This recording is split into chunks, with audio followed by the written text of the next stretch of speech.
Did you know that just thinking about money can make you physically less sensitive to pain?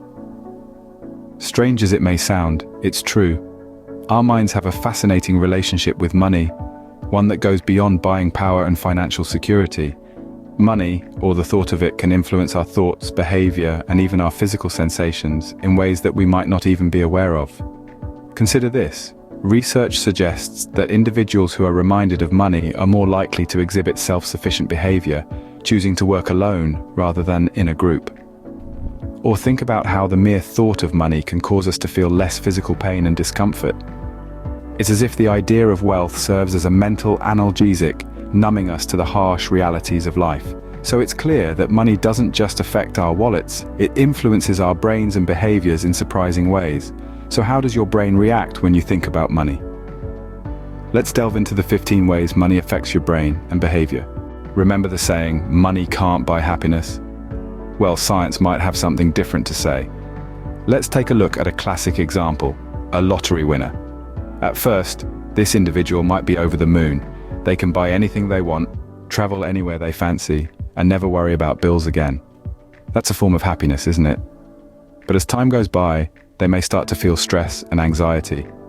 They might worry about how to manage this sudden wealth, or be overwhelmed by the attention from friends, family, and even strangers who all want a piece of the pie. They may even find that their relationships are strained, as money becomes a focal point instead of genuine connection. It's not all doom and gloom, though. Money can also provide security, freedom, and the opportunity to pursue passions that were previously out of reach. So does money bring happiness? It's a complex question, but it certainly changes your emotional state. Imagine if just thinking about money could make you less sensitive to pain. Now let's delve into a fascinating study that found exactly this. Researchers discovered that participants who counted money before undergoing a painful procedure reported feeling less pain than those who didn't. Let's bring this to life with a tale of a patient named John.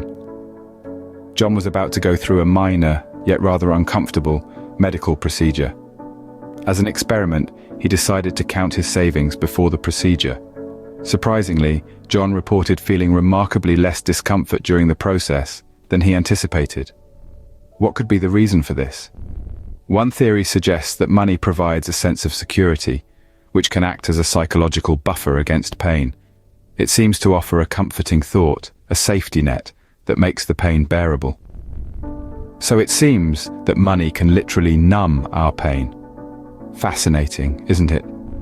Money can make us self-sufficient, but at what cost? Let's consider the story of a businessman. Let's call him John. John was a successful entrepreneur who believed that his wealth made him invincible. He had a do-it-all attitude, driven by his financial independence. But this very self-sufficiency led him to turn down help when he needed it the most. John's business faced a crisis, but he was confident that he could handle it alone. His pride, fueled by his financial self-sufficiency, led him to reject offers of assistance. He believed money gave him the power to navigate any storm. But as it turned out, money couldn't substitute for the knowledge and experience he lacked. The crisis deepened. John's business suffered, his wealth dwindled. But the most severe loss was his credibility and relationships, which were strained due to his refusal to accept help. So, while money can give us independence, it can also isolate us. Can money turn us into materialistic beings? It's a question that often comes to mind. Let's take a journey through the life of John, a simple man from a small town. John was content with his modest lifestyle until he landed a high-paying job in the city. Suddenly, he found himself surrounded by luxury goods and high-end brands. The allure of shiny new objects was too strong to resist, and John began to splurge. His identity became intertwined with his possessions. He started defining his worth by the brands he wore, the car he drove, and the gadgets he owned. He was caught up in a never-ending cycle, always chasing the next shiny thing. His desire for materialistic things became an obsession, a craving he couldn't satiate. So, here's the paradox of wealth. The more you have, the more you want. So, while money can buy us things, it can also make us crave more. Does having more money make us more generous? Now that's the million-dollar question. Let's explore this through the lens of a story. Imagine an individual. Let's call him John. John is a self-made millionaire who built his wealth from scratch. As his wealth grew, so did his desire to give back.